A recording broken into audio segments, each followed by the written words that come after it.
The WNBA is in absolute chaos right now, and this time it has nothing to do with flashy highlight reels or buzzer-beating game winners, because what started as a string of hard fouls against Caitlin Clark has spiraled into something far bigger, darker, and more dangerous than anyone inside the league office ever imagined. We're talking about whispers of federal involvement, Washington lawyers circling, senators demanding answers, and a level of boardroom panic so intense that fans may never see the half of what's really happening behind the curtain.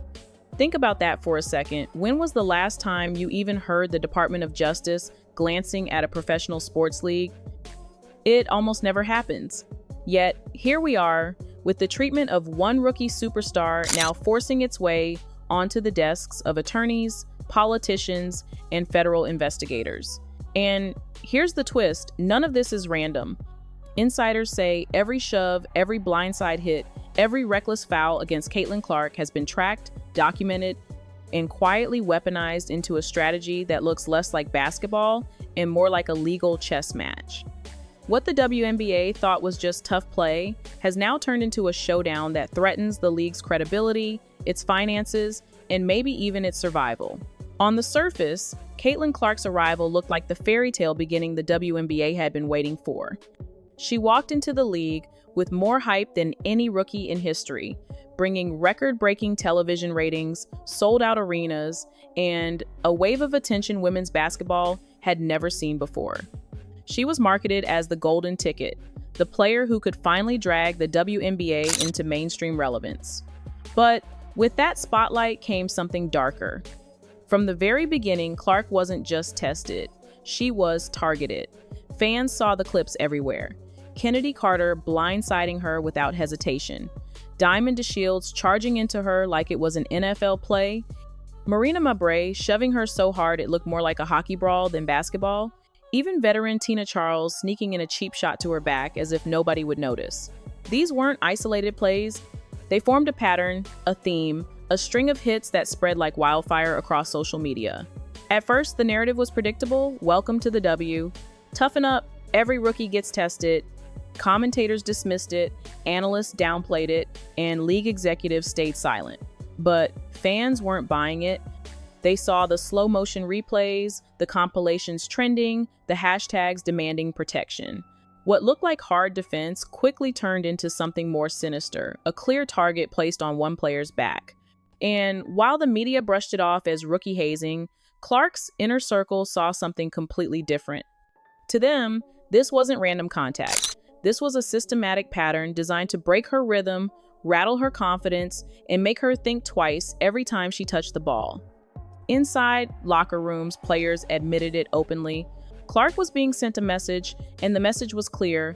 You don't just walk into this league and take over without paying a price. But here's where things shifted. Those admissions didn't stay hidden. Clark's representation, one of the most powerful agencies in sports, was keeping track. Every shove, every elbow, every careless quote from an opponent was documented, time-stamped, and stored like evidence in a case file. They weren't just frustrated about rough play, they were building a case, framing her treatment not as sports drama, but as workplace harassment. And once you use that word, harassment, you change the entire game. Because harassment doesn't get debated on ESPN, it gets investigated in federal offices, where civil rights law becomes the rulebook. Clark's team wasn't playing checkers, they were already playing chess, moving 3 steps ahead while the WNBA stayed silent and underestimated the storm that was about to hit. The turning point came when Washington suddenly got pulled into the storm. What looked to the public like just another heated sports controversy was quietly transformed into a federal matter, and it all started with a single letter. Senator Jim Banks sent a formal notice straight to WNBA Commissioner Kathy Engelbert, and while most brushed it off as political theater, insiders knew it was anything but. That letter wasn't written for headlines, it was carefully crafted for the record, legally precise, strategically timed, and designed to create a paper trail that could open the door for federal review. And here's why that's a nightmare for the league agencies like the Department of Justice or the Equal Employment Opportunity Commission. Don't need press conferences to act. They don't need cameras or breaking news alerts. All it takes is one credible trigger, like a senator's letter or the mountain of evidence, Clark's camp had been compiling, and suddenly quiet reviews begin behind the scenes.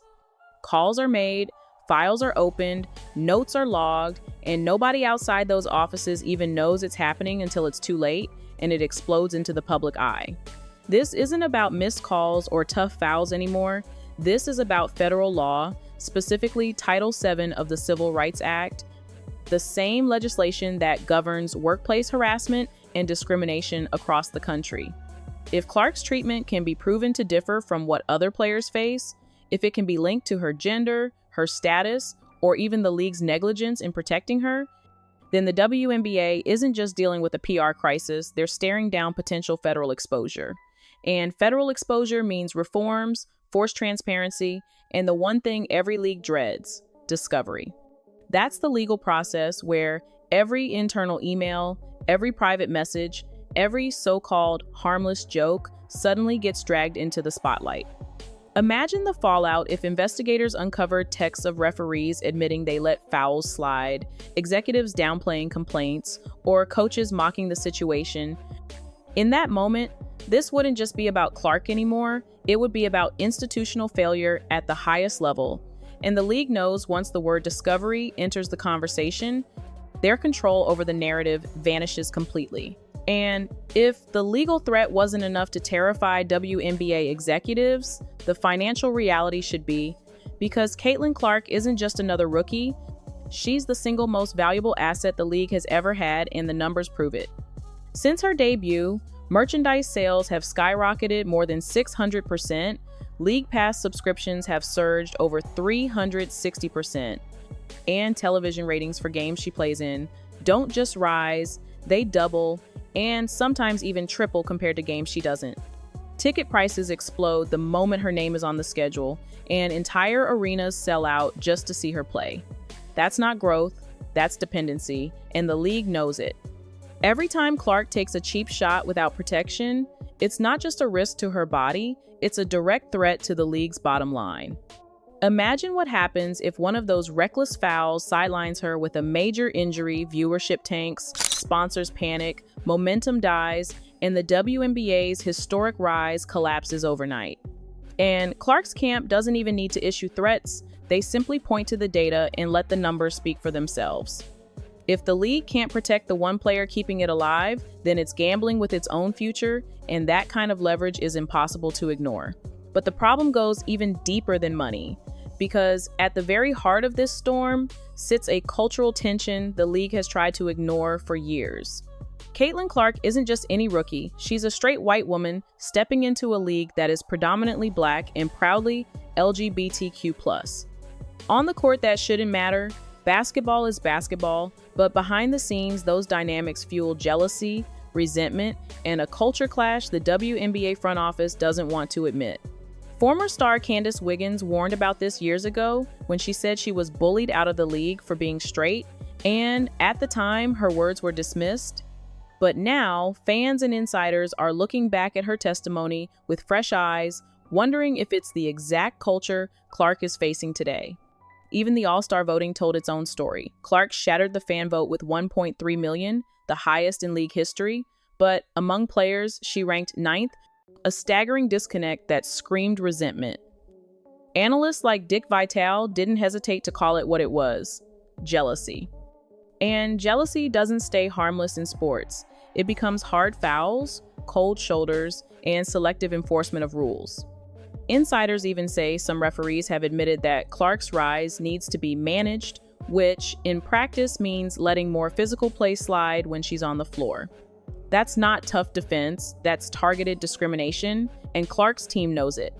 They aren't framing this as rivals being rough, they're framing it as workplace harassment tied to identity and status, the exact type of bias federal civil rights law was built to confront. So here's where it all comes together. Caitlin Clark is no longer just a rookie trying to survive her first season.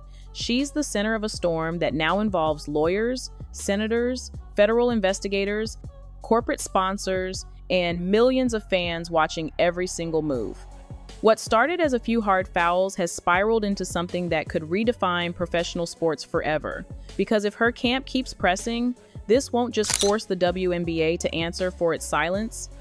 It could set legal precedent, rewrite league policies, and change the way every sports organization in America treats its players. Once one athlete proves that targeted treatment can be framed as harassment or discrimination, the floodgates open, and suddenly, that's just how the game is played becomes evidence in court. That's the nightmare scenario keeping executives awake at night, because Clark isn't just fighting for herself, she's challenging a system that for decades has told athletes to toughen up, stay quiet, and sacrifice for the brand. If she succeeds, the ripple won't stop with the WNBA. It will shake the NBA, the NFL, college sports, and beyond, forever shifting the balance of power between leagues and players.